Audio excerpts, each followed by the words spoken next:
Confirmation is not a requirement of our faith, but instead an opportunity for us to respond to the ways in which God is calling all of us, but especially our young people and their families.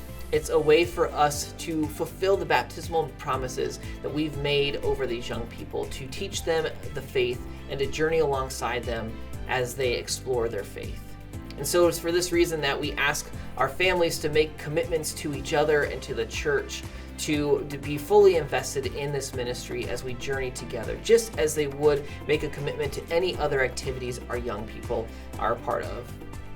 And so we've set forth these expectations not as a way to be punitive against anybody, but as a way to accomplish the goals, a way to help us reach the best outcomes for our young people that we know are wrestling with all kinds of things with their faith. And so we share with you these expectations and invite any questions that you have.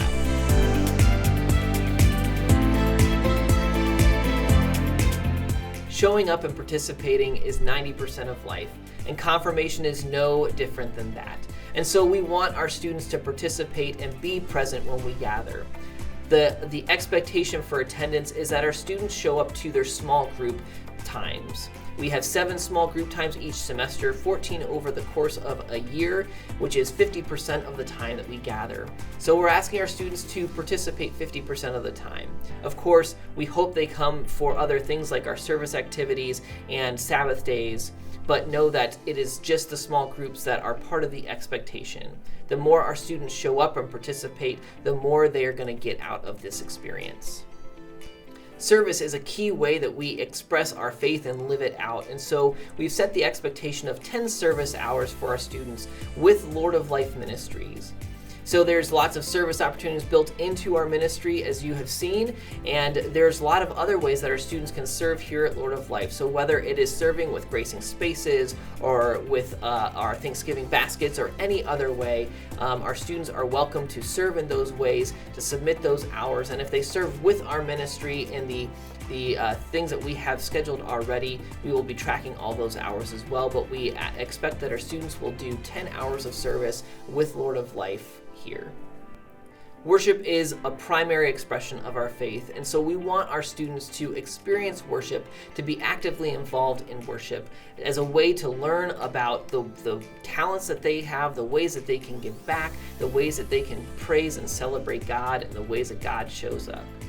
So when it comes to worship, we have something called worship reflections that we invite our students to complete 15 of those throughout the course of the year. Each worship reflection relates to a different small group, so depending on the small group that our students are a part of, they will fill out those worship reflections.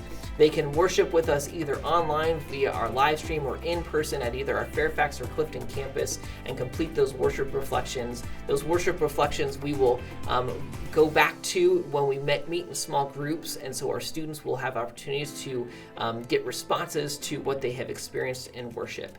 For more details about our worship reflections and exactly how they all work, I encourage you to check out the video specifically on worship reflections. The other aspect of worship is worship leadership for our students. Traditionally, our confirmation students end up becoming acolytes and are required to do those types of things. Here at Lord of Life, we want to expand that beyond just acolyting, knowing that our students have all arrays of different gifts and talents and comfort levels. And so we've opened up all of the areas within worship for our students to be able to participate in and to lead. So it doesn't matter how many times they do it. We just ask that they sign up for an area of worship ministry. We will help to get them connected, and then that they do that and explore those avenues. So they can read, they can acolyte, they could help with the tech stuff. There's all kinds of ways, and you can check out more on the worship leadership video to find out more about that area. But we ask that our students and expect them to be involved every year in some capacity in those areas, and then to complete a worship leadership reflection at the end of each year as they look back on what they did and what they experienced. Other expectations that we have for our students include an annual Sabbath retreat at the beginning of each year that we ask that our students participate in, that will launch us into a new year of ministry. the annual spring retreat called the Transitions Retreat, where all our students get to explore the different life transitions that they're in and come together in community there. We also will have our students write faith statements on that Transitions Retreat each year and ask our students to do that. So as they are exploring their faith, they're writing down on paper what it is they believe in that moment, knowing that there's no right or wrong answers, and their faith can be high or low. Wherever it is, we have them write that down, and then they get to reflect on that each year to see where their growth is or where they're still wrestling at.